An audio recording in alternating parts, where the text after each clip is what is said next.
Welcome back to another edition of the Good and Plenty podcast. I'm your host, Jeff Goodman, and we've got a Final Four special edition as the Elite Eight wrapped up this weekend. And make sure, again, you subscribe to the podcast. We'll have it plenty over the next couple weeks here, certainly with the Final Four coming up this week in Minneapolis. You can subscribe wherever you listen to your podcast. Leave your reviews, iTunes, Stitcher. You can find me in CLNS Media. You can find me also at Goodman Hoops on Twitter and at WatchStadium.com. And we've got a great show for you today with none other, a recurring guest, which is NBC's Rob Dauster. Oh, look, it's been a long, I guess 4 weeks now when you include Conference Championship Week, man. It's anybody out there, right, that's listening to this, if you decide that you want to have a child in the month of March, I would strongly advise against it if you have any desire. You are a moron. To be What's able wrong to, with you?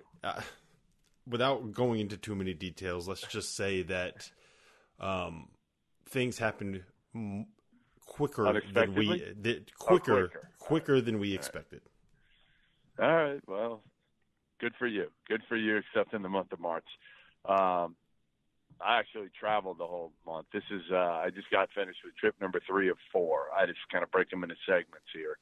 And this was the easiest one for me because I checked into my hotel room in Kansas City, unpacked, and didn't leave until I packed back up this morning, went to the arena and left, and went to the arena thinking, literally, I was thinking, all right, I'm going to write a column about John Calipari and the job he's done and the fact that he's going to have gone to 5 Final Fours in 10 years at Kentucky.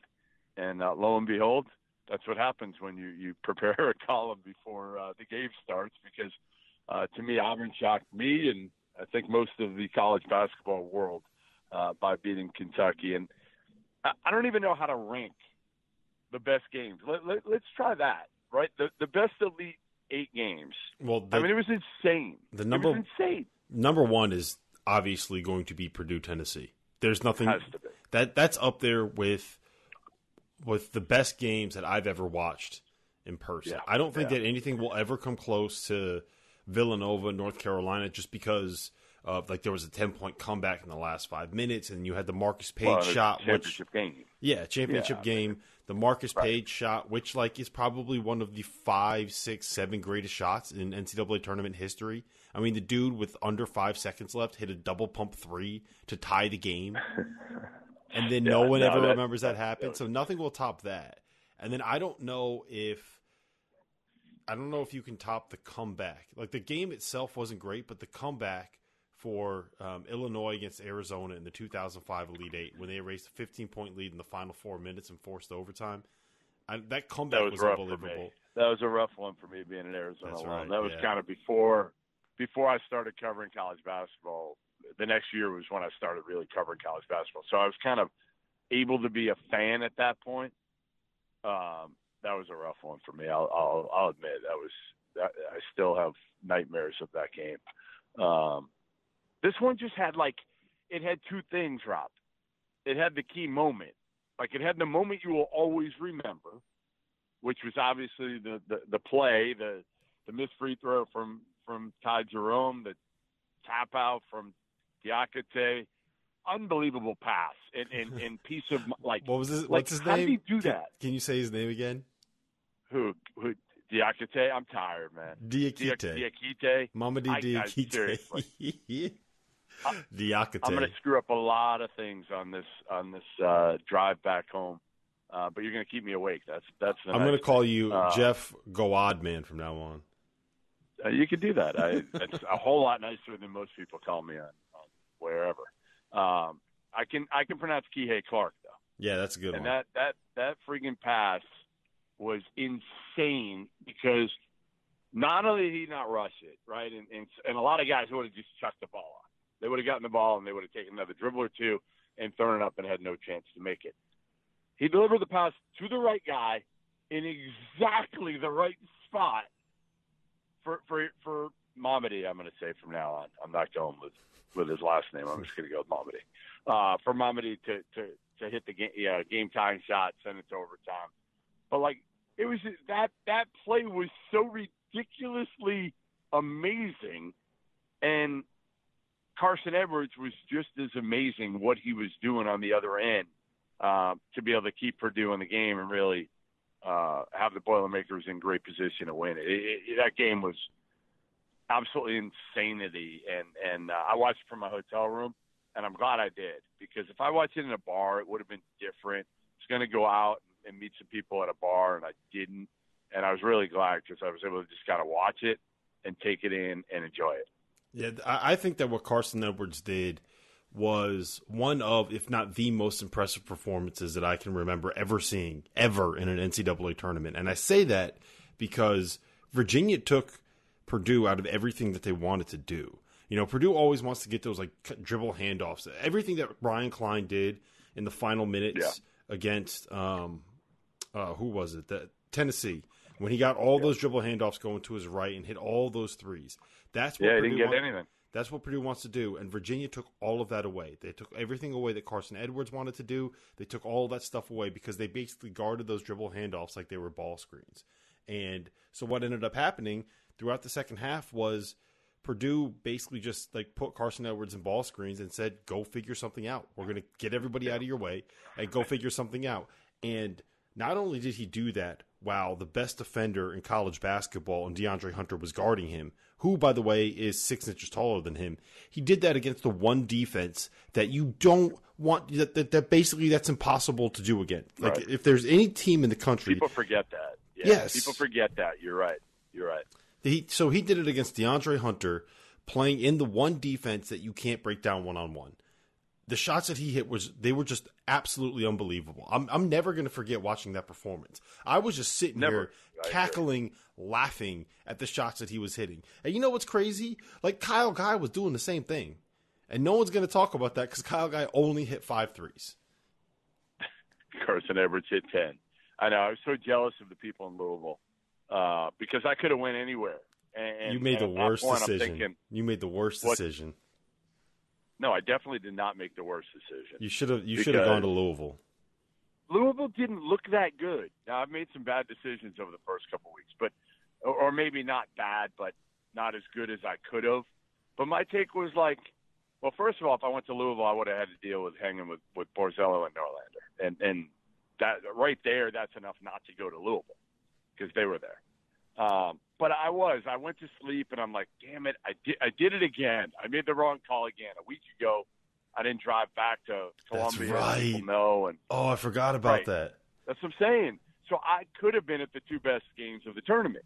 Can you stay away from the Final Four so that like we actually get good games at the Final Four? Oh man, unbelievable! I saw the game today. Screw you. Yeah, you did get a good one. You did get a really good game today. And I saw a great game. I saw great games the other day. I mean, yeah, you're right. Kentucky-Houston was a lot of fun, too. Awesome. All right, so Tony Bennett, Virginia, in the Final Four after what happened last year. Everybody's rooting for Virginia, aren't they? Like, if you're not a fan of Michigan State or Auburn or Texas Tech, don't you have to root for Virginia in this thing or no? I guess. I think people are probably still put off by the way that they play. And I guess I get it a little bit, but I've never hated watching Virginia play. You know, I get why people do, and I get why it's boring, but I appreciate the ability that team has to be able to execute. And they're also like, look, the pace is still the same, but they're different this year because they have guys that are going to take and make some crazy shots. Right. Like Kyle Guy's going to take and make some crazy shots. And DeAndre Hunter is going to do some crazy things because he's a freak of nature athlete. So I like watching Virginia. He disappointed me for most of that second half. I mean, I know, again, he came out, he guarded Carson well for a few possessions. Then it didn't matter. Then Carson just started draining him over him, and Tony Bennett had to go back to Kihei Clark on Carson because Hunter couldn't guard him. And really, Hunter was non-existent and invisible on the offensive end until that final drive, which was a monumental play. but I was kind of disappointed, and that's my problem with DeAndre Hunter sometimes. And maybe it's just that system. And if you put DeAndre Hunter in a different system, I think it's just I think it's the kid. I don't think that he has the takeover gene. I don't know how else to phrase that. Like, he doesn't have kind of that. That's not going to be him. Is it like Mamba mentality? Is that what people call it? Yeah, he doesn't have it. He doesn't have it. You're right. I don't think he does. I don't think he's got the personality for it. No, he doesn't. And look, that's not a knock on him. I still would probably take him like top 4 or 5 in the NBA draft this year, just because you look at him and he's basically like a rich man's OG Anunoby, I think. And with the way that the NBA is the way that the NBA is trending, like everything that he's able to do, like he's a knockdown 3-point shooter, he can attack closeouts. He can literally. There have been games where he's guarded against North Carolina this year. He went from guarding Kobe White to guarding Cam Johnson to guarding Luke May. Like, you can't get a wider range of guys who are all like all-American caliber players that he guarded and shut down in one game. And I mean, he's a phenomenal. He's going to be a great role player in the NBA for a decade. And I don't know if he'll ever be more than a role player, but if you can get that in this draft, like in the top 8, that's pretty good. That's why the only thing I'd say to that is that's why I might take Jarrett Culver ahead of him. It's because I think he might have a higher upside. I mean, he might. I love Culver too. You know, that's going to be one of those things like, what do you like more, vanilla or chocolate ice cream? Huge week with the NCAA tournament, and we know there's some great matchups. There's only one place to get in on all this action: betonline.ag. Sports, casino, virtual casino, you name it. BetOnline.ag is CLNS Media's preferred sportsbook online. Use promo code CLNS50 for that 50% sign-up bonus. That's CLNS50. BetOnline.ag, your online sportsbook experts. Auburn shocks Kentucky, and so many storylines to this thing, right? Like, I wrote about it. You know, Pearl and Calipari kind of hate each other. Maybe not as much as they did 10 years ago when they were at Tennessee and Memphis, but they still don't like each other. And, you know, I think it's not as bad as it used to be, because I don't think Cal really viewed Pearl as much of a threat. I mean, he was out of the game for 3 years. He came back at Auburn. They were irrelevant for the first 3. They've been really good for the last 2, but still it was like, all right, it's still Auburn. We're Kentucky. You know, it's not like when he was at Memphis. Now he's at Kentucky. He kind of runs the world in a sense that he can get pretty much most kids that he wants recruiting-wise. So, you know, they come out and they don't have their best player in Chuma. I mean, we would agree he's their best player, best NBA prospect. Best prospect. I don't know if I'd call him their best player. I think that I think Jared Harper is probably their best player, and I think you can make an argument that like Bryce Brown is the most dangerous, just because you never know when he's going to make like 11 straight shots. But Chuma Okeke is definitely their best prospect. I was sitting talking to Sally Jenkins at halftime, who writes for the Washington Post, and we were both kind of saying, like, all right, like, they're down 5, but I just really don't see this happening. You know, like they didn't look the part in the first half. I know they hadn't made shots, but it was still like, all right, like when Kentucky wants to turn it on, they're going to turn it on here. But I said the only way is if Bryce Brown comes out of the half and starts draining shots and draining threes.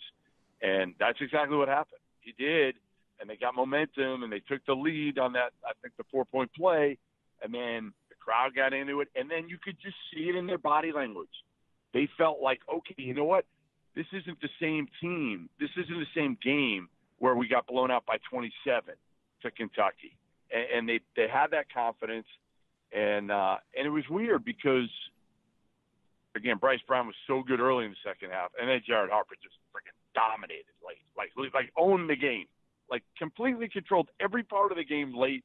It was like a joke watching him against everybody else. It was a video game, and Kentucky kept trying to pound the ball to P.J. Washington, and I still say, like, if they had Chuma, that's the difference. That's where I think they win that game with Chuma by 10 points, because they don't keep going to PJ, you know, in the mid post and getting whatever they want out of him until the very end when they made some plays on him. But I felt like Calipari got away from, he was so intent in going to PJ and trying to get the ball inside to Travis, that he forgot about Tyler Hero. Yeah, it was not the best coach game I think that he's ever had.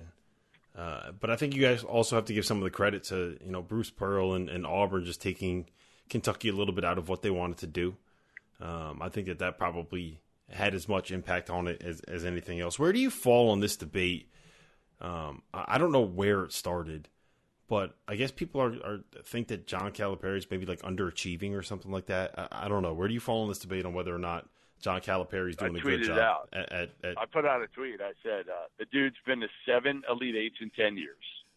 He's gone to 4 Final Fours. He's won a national title. I said, hey, Kentucky, because I heard this, and that's why I tweeted it. I heard it as I was kind of walking out into the tunnel from fans, and they were talking about it, how disappointed they were in Cal, and he should have more than one title and all this. And, like, you could have Billy Clyde Gillespie coaching. Like this guy is in it every single year. You've got a chance. I mean, that one NIT year, which everyone will say, well, it happened because Nerlens got hurt. They might have gone the NIT even if Nerlens had stayed healthy. It was not a good year. But other than that, like every year, you've got a chance. I was comparing it. I can't remember off the top of my head now. I think K's only been to 2 Final Fours in that same span. 10 years, the last 10 years. Well, in the time that he's been embracing like the one and done, they made it to the 2015 Final Four when they won it. And what's have they been doing? They haven't done anything. Did they do it? They didn't go to a Final Four before that, right? Nope. I think when did they win? They won one more, but I think it was like 10 years ago. They won in 2010, but that was the year that like Shire and Nolan Smith and Brian Zubek started. They were old. And then the year after that was the Austin Rivers year. And the Austin Rivers year, I believe, was that the year that they lost to Lehigh? Yep, it was. Yeah, so I think he has 1 Final Four and 1 title. And I don't know if they've won an ACC regular season title since he started doing 2006. 2006 is the last outright one that, I mean, honestly, if you look at the numbers, look at the numbers of K compared to Roy. I can't remember if you and I talked about this. Yeah, we did. Roy's killing him. We won't do it again. Roy's killing him. We won't do it again. All right, so. Well, the one point I want to make about it involves Coach K too, is that in the last couple of years, right, Kentucky lost in 2017. It was the Luke May buzzer beater year, right? Yeah. That was, and they lost in the Elite Eight when then like Malik Monk hit that 3 to tie the game at 73. I think it was in overtime. I can't remember, but he hit it like this ridiculous Mario Chalmers-esque 3 to tie the game with like 3 seconds left, and North Carolina goes down the other way, and Luke May hits that buzzer beater to win the game. And that's the reason why they didn't make the Final Four. If you're going to criticize somebody for losing to the eventual national champions on a buzzer beater, and that's why they didn't get to the Final Four, that's what you're going to criticize someone for, I think that is that's not fair. Last year, wonder if now, Rob, like, if you're Calipari and K, I'm not saying you've changed your approach completely. Okay, I'm not saying. Obviously, you're going to take elite level players if they're given you. You're not going to pass on, obviously like Zion, RJ, or Cam Reddish or Trey Jones. Like, you're not passing on any of them. And if you're Cal, you're not passing on Keldon Johnson or any of these other one and dones that he's had a chance to get. But are you more now aware of, I need to get some other dudes that I know are not going to be one and dones, that I know, like. I mean, that's the one thing I look at, even with like Cal was lucky he got Reed Travis late as a grad transfer. But you look down the bench, they were so thin this year, so thin. Like, to me, I was very surprised when I looked down at Kentucky's team this year, how it was, how thin it was. And then you look at Duke, and you're like, all right, they got 4 dudes, but they got nothing else. Well, here's the thing about that, like. Nick Richard played 44 seconds or something like that in the Elite Eight game. He's not good enough. And he's a 5-star kid. Like, what do you like if you're a top 25 evaluation? Yeah, I get that. That's a evaluation by everybody. That's what that is. That's not like Calipari's fault that he hasn't developed them. That's a misevaluation by the recruiting gurus and by Kentucky. Yeah, I get that. But what my point is that you can't just look at the recruiting rankings when you want to talk about like how good somebody's bench is. And Right. like it's the same thing with like Marquise Bolden, who was a top 20 prospect, is kind of the same Right. thing as Nick Richards, or Alex O'Connell is a guy. The reason why. So here's my hot take on Duke. You ready for this? They peaked in the first game of the season. The problems that they have right now are the exact same problems that they had when they lost to Gonzaga. It's the exact same problems we've been talking about all season long. Of course. Kay never fully bought into the idea of Zion Williamson playing at the 5, which was probably his best spot. He never figured out. Yeah, he never figured out about something. Like, he never figured out a way to make the shooters work. Like, Reddish never got it going. Jack White became a complete non-entity by the end of the year. Alex O'Connell was completely useless. Jordan Goldwire, as good as he was in certain minutes and certain roles and doing certain things, the kid couldn't shoot. And the last thing that Duke needed was two point guards on the floor that you didn't need to guard. So he was never able to figure that part of it out. Like, I don't want to say that he did a bad job with this team, because the way that he was able to scheme R.J. Barrett and Zion Williamson to get into positions where they could get to their left hand and get over their right shoulder and drive that way and find a way to create enough space when there's no space on the floor. Like that, he did some really good things and ran some really good actions to get those guys in a position where they could get going downhill to their left hand. But being a coach is not just about getting your players like into a spot where they can succeed. It's about developing your team and building your team so that when you get to the NCAA tournament and you have to play a team like Michigan State, you don't have to rely on Zion Williamson trying to beat up probably the perfect matchup for him in college basketball and Xavier Tillman. And you don't have to rely on just R.J. Barrett putting his head down and going to the rim. You have other options. You have Cam Reddish, who's not shooting just 32% from three or whatever it is. You actually are able to use Jack White so you could put Zion at the best position that he could play in college. It was there's room to criticize Coach K for the job that he did this season, and I think that there's probably more room to talk about what Coach K did than there is to talk about what Coach Cal did this season. I actually would make 1,000%. I would make the argument that Coach Cal did a really good job with what he was, the hand that he was dealt this season. Yeah, I mean, like K still, no matter how you cut it, Mike Krzyzewski's going to have 3 of the top 10 guys go off the board. He might have 3 of the top 5 or 6 guys go off the board, and Trey Jones probably goes in the first round as well. He's going to have 4 first-round picks most likely. I still don't understand why he didn't just bite the bullet and just feed Alex O'Connell the minutes. Just feed him the minutes and, you know what? You got to look down the road. But I think, again, a lot of coaches are so hell-bent on, now, we got to win this game. We got to win the ACC regular season title, which I understand because they haven't won one in so long. How about the Joey Baker experiment? We've never talked about that. Baffling. I mean, you take him out of his red shirt. He's talented enough, right? He's a shooter, supposedly. We don't know that for sure, but supposedly a shooter with size. You burn his red shirt when Zion was hurt, and he's never to be seen from or heard from again. So the thing with Alex O'Connell, my guess is that probably had more to do with defense than anything.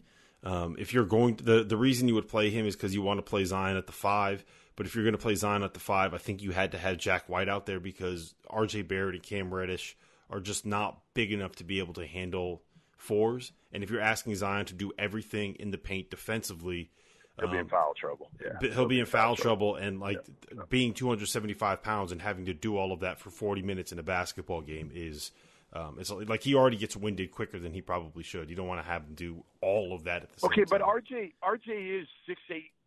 What do you think he weighs? It's not like RJ is some little dude. And he's tough too. In college? He's tough too. But what I'm saying is let's take this Michigan State matchup for example, right? You would have Xavier Tillman and Kenny Goins, and those two guys. I know that doesn't sound like much, but Xavier Tillman is 260 pounds and really good at getting to the rim and rebounding and creating space and everything that big guys do in that Tom Izzo system. Xavier Tillman's really good at it. And Kenny Goins, he's the best rebounder on the team that has Nick Ward and Xavier Tillman. He's a 5th-year senior that is tough as nails, a former walk-on. So that's what I'm saying is RJ could hold his own, But eventually, over time, the 18-year-old is going to lose out to those 22-year-old foremen, and I think that is why Kay always ended up playing with with that bigger lineup, because he couldn't, like Jack White. Jack White is that is what you need right there, because Jack White can make threes. He could switch out a little bit. He could protect the rim a little bit. He was the perfect fit. He just forgot how to play basketball by the end of the season. Today's episode is powered in part by 1in100.co, sports' greatest raffle site. Enter to win premium seats for your favorite concert or Boston sporting event for less than the price of a beer or large pizza at the Garden. This month, CLNS Media and 1in100 are giving you and a friend a chance to win an all-expenses-paid trip to the Final Four for less than $23. It's $23. Go to clnsmedia.com/March Madness to enter to win. Duke goes down, Michigan State, Cassius Winston, man, like that dude, he doesn't look the part at all. You look at him, and I remember I was in Vegas earlier this year running into him at Walgreens, and he was with his whole family, and it was early on in the year for that tournament out in Vegas around Thanksgiving. And I just remember looking at him being like, I can't believe this guy is going to be one of the best players in college basketball this year. He just doesn't look the part at all, but he is a killer now. He is an absolute killer. What he has done, taking that team. I mean, I always said, listen, if you got an elite coach like Izzo and an elite point guard like Cassius Winston, you're going to have a shot. But when they lost Langford and Ward got hurt, and McQuaid hasn't been the, knockdown shooter that I thought he'd be, but, man, he's been a good defender. Michigan State, man, give him credit. Izzo's done an unbelievable job, and Cassius Winston's been as good as just about anybody in the country this year. Yeah, I mean, Winston's been unbelievable. He's a first-team All-American for me. No doubt. And I had him there before, anything that he did in March, before the Big Ten tournament title and before they made this run to the Final Four. I think you need to give credit to the ability of that Michigan State program to get the best out of players. And what I mean by that is, Aaron Henry, 20 points, 8 boards, 6 assists in the Sweet 16. Wow. Who saw that coming from him? Nobody. I mean, look, that staff, the staff loves him. And they've loved him, since before the season started. I remember having a conversation with one of their assistants in, July, just being about, Izzo was blowing him up. Yeah, Izzo was blowing up to me at the Peach Chef. Yes, that's exactly what we might have been. I might have been there with you, and I just remember them being like, "Look, this kid, I'm telling you, he just knows how to play. We have to teach him some of the things that you have to do to be able to have success in our program, but he knows the right spots to be in, and you just know guys that know how to play, and that's what Aaron Henry is." I think that you also have to look at a guy like Kenny Goins. How about this? This kind of sums up what the NCAA tournament and March Madness is for me, right? Kenny Goins, a fifth-year senior, a former walk-on, a guy that the first 3 years he was on Michigan State's campus didn't attempt a single three-pointer, breaks off a play with 40 seconds left in the Elite Eight to hit the game-winning three-pointer to knock Zion Williamson, R.J. Barrett, Cam Reddish, and number 1 overall seed Duke out of the NCAA tournament to go to the Final Four. That right there, that is March Madness right there. And he didn't flinch at all. He didn't it was pretty. It was pretty. So he knew Michigan it as soon as State he let moves it go. on. They beat Duke. We got Virginia against Auburn, and then on the other side, Texas Tech beats Gonzaga in what's probably the most boring of the 4 games. And it was still a hell of a basketball game. I mean, a great, great game that'll probably be known, unfortunately, for the ending of Josh Perkins reaching over on the inbound, which I don't think ultimately was going to matter at the end of the day. I still think they were going to lose, right? They were down 3, weren't they? No, it was a 2-point game. It was a 2-point game. And then Texas Tech so they would have had to hit hit free throws. Yeah, it was tough. And I kind of feel bad for Josh Perkins because he already has a reputation for being the guy that messes up in a big moment like that. Yep. And the worst part about it is he had made 2 huge threes in the last 3 minutes of that game to get Gonzaga to a point where they were going to have a chance to win it. If they obviously they needed Texas Tech to make a mistake, miss a free throw, turn the ball over, something. but he made 2 huge threes to put them in that position. And no one's going to remember any of that. They're just going to remember the fact that he got a technical foul for fouling an inbounds passer, which I've never seen that before. Have you ever seen that? No, I haven't either. No, I've never seen that before. I couldn't help but watching and seeing Killian Tilly on the sidelines at the end of the game and saying to myself, like, what if that dude had been healthy this year? I think we'd see Gonzaga in the Final Four. I don't know, man. Instead, we see. I don't know. And and look, I'm not disagreeing with you on how good he is or what he meant to Gonzaga, but I just don't know if that Texas Tech team was losing to anybody. They are. I mean, they're incredible defensively. What Chris Beard and that staff have done with that program over the last couple of years. I mean, very similar to what Bruce Pearl's done at Auburn. I mean, very, very similar. 2 really, really hard jobs with not a whole lot of tradition lately. And it took Beard a little bit quicker to be able to turn it. But both guys have done a great job getting their players to buy into their style. Guys that mostly are under-recruited. I was talking to Bryce Brown and Jared Harper today after the game, and I think one of them was looking at Charlotte. The other Jared Harper. I remember interviewing Jared Harper on TV after they won the Peach Jam and being like, this kid's going to be – he was ranked like 99th at that point. And I'm like, this kid is going to be really good, but they're going to need a lot of talent around him. And so Texas Tech, I mean, think about the story. And you wrote it years ago. You wrote it last year of Beard and his journey, and it is one hell of a journey. Unbelievable. I mean, he went. I mean, just to go with where he was 4 years ago, right? Let's just start there. 4 years ago, this dude was at Angelo State playing in like Lone Star Conference, and then he goes a year at Arkansas Little Rock, where he takes over the program and needs 10 new dudes and brings them in and beats Purdue in the NCAA tournament. And what he's done at Texas Tech is remarkable because it's arguably the worst job in the Big 12. But, like, he was in the ABA with the South Carolina Warriors when he was basically run out by Billy Gillispie. And when Gillispie got the job at Texas Tech, they had a little bit of a tiff. I'm not going to go into details about the tiff, but they did not get along very well. Let's just leave it at that. They did not get along well because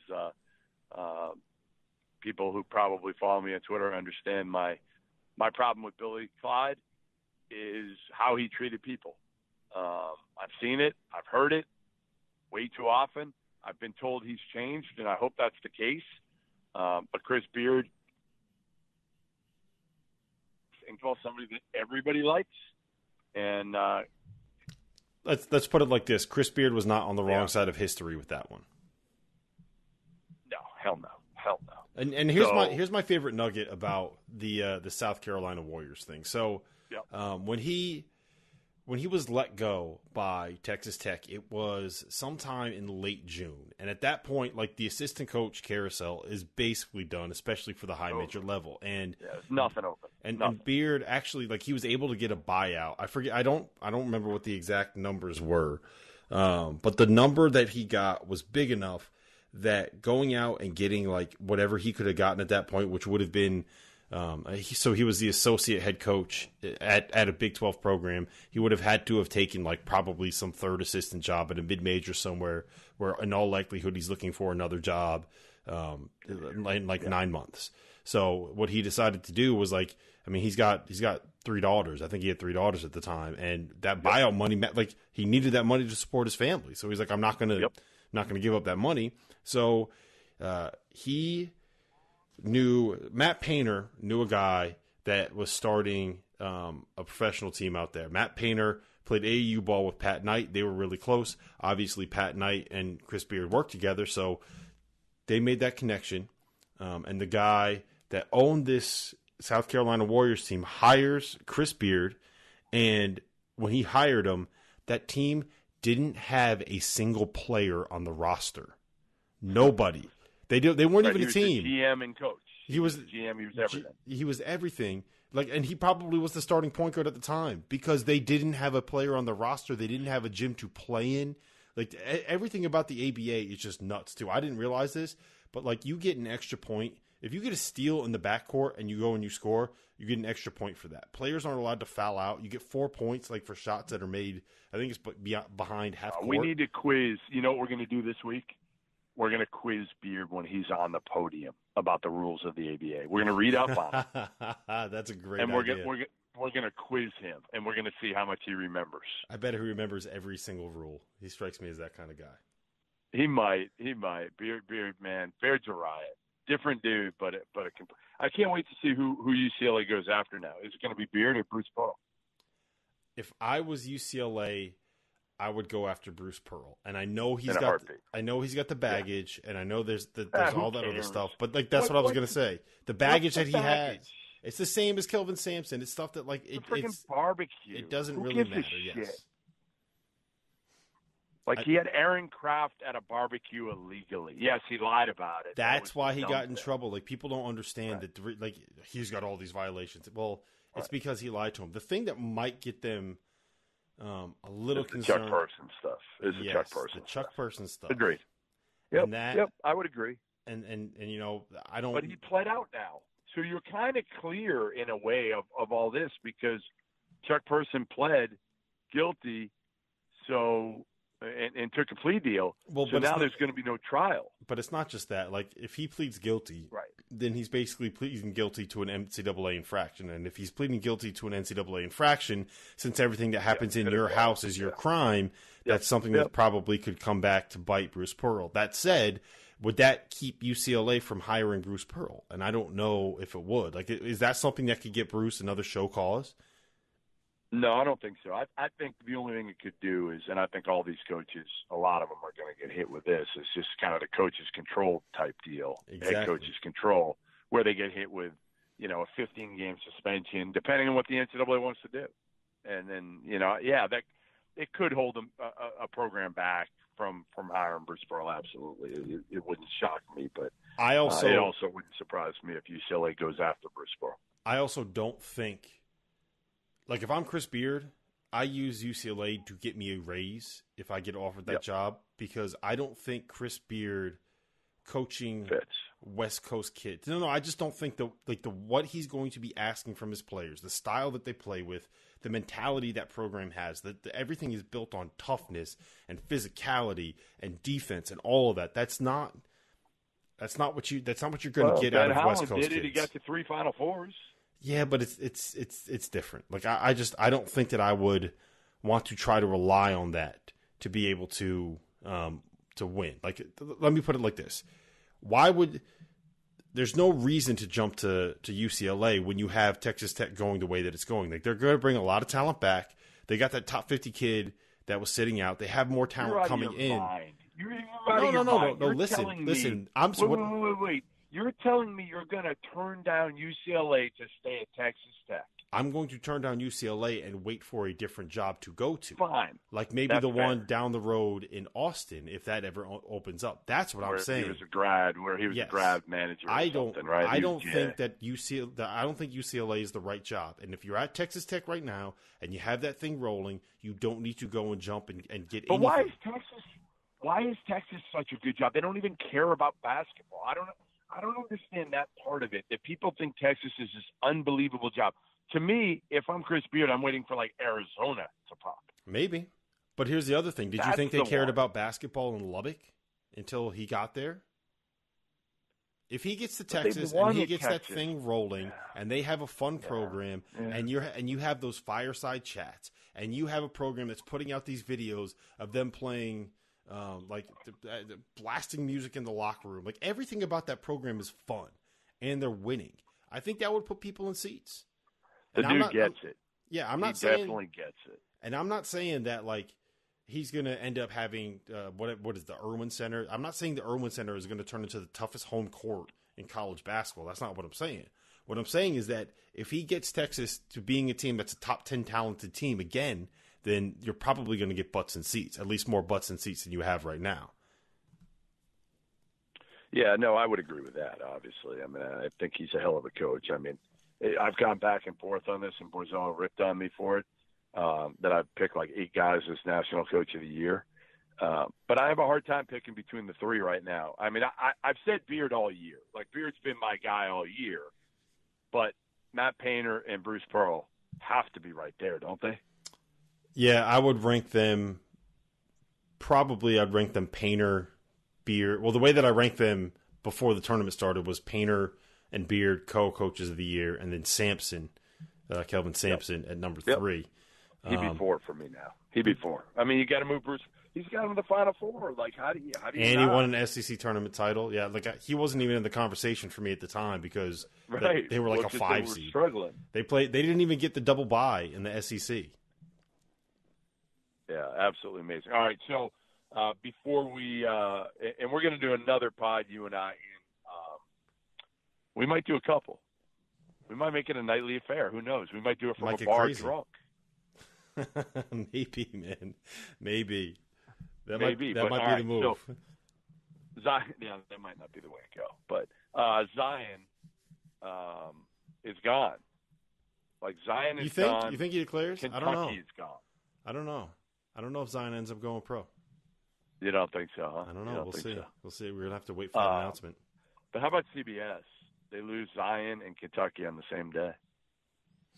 Yeah, well, no more Zion cam, which I think was. You didn't like the Zion cam? Let's no comment that one. It's a little much. For you. It's a little much. I'll tell you what. Like, I know people are gushing on Twitter on him and everything like that. And I'm right with everybody. I'm right with him because, man, that kid was special in every single way this year. And that's why I tweeted out there, like the one and done doesn't bother me that much because without it, we don't get this year of Zion. We don't. And, man, the stuff he did on the court and then the way he acted and conducted himself and carried himself and humble and just smiling and just everything. That dude did everything right this year. Everything right, except they didn't get him the ball enough down the stretch. Yeah. It bit him. It bit him against Gonzaga, and it bit him in the NCAA tournament. Yeah. What are you looking forward to the most? Minneapolis, the weather. It's actually supposed to be pretty nice. Last I checked, like we might get mid to high 60s in over the weekend. David Warlock, who runs everything there, he's going to kill. Like, all I've been doing is complaining about the weather. Like, we shouldn't have it in Minneapolis. If we get like 70 degrees or 65 degrees, he's going to crush me. Yeah. What we need, and if anybody's listening, I'll take suggestions on this. I need like a Minneapolis native. Like, who's the best Minneapolis native that maybe you and I can have on to go through like the city, like where we need to go. Like, I'd love to do that on like a Wednesday pod, like when we get out there.